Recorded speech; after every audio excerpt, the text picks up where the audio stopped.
Yun guys, magandang araw. So may repair tayo ngayon, isang washing machine. So ayan, washing machine na kakaiba.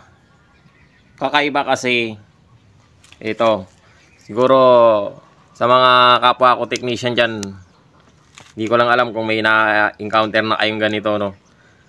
Ano to? Eureka washing machine. So burado na yung pangalan niya dito sa harap, pero naaninag ko pa ang nakasulat Eureka. So ayan o, malabo no, Eureka. Ayan,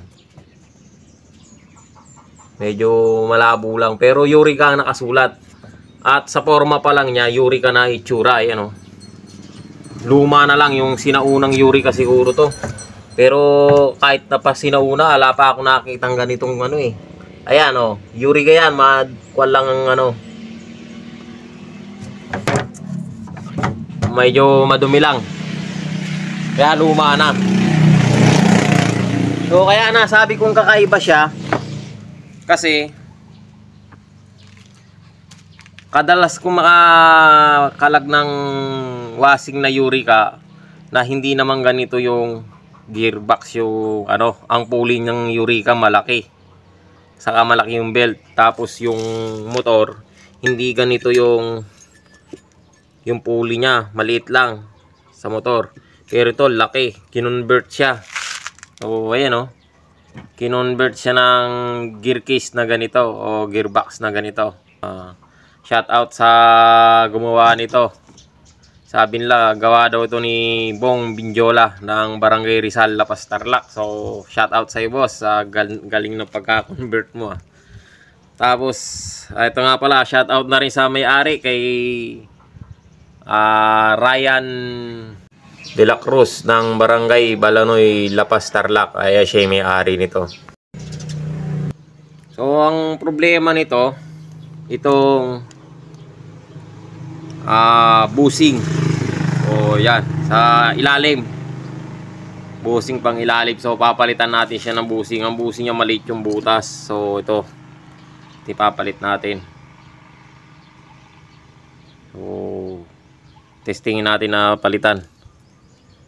So yan guys, babaklasin ko muna yung busing niya. So yan guys, sana ikabit na natin tong busing. So yan, okay na. So ito yung luma. Yan,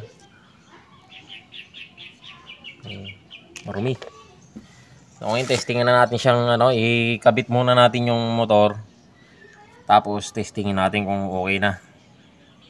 So yun guys, naikabit na natin tong motor, o naikabit na natin yung busing. Hindi ko na ipakita sa inyo paano siya isalpak. Tornilyo lang naman, 4. So dito sa gilid.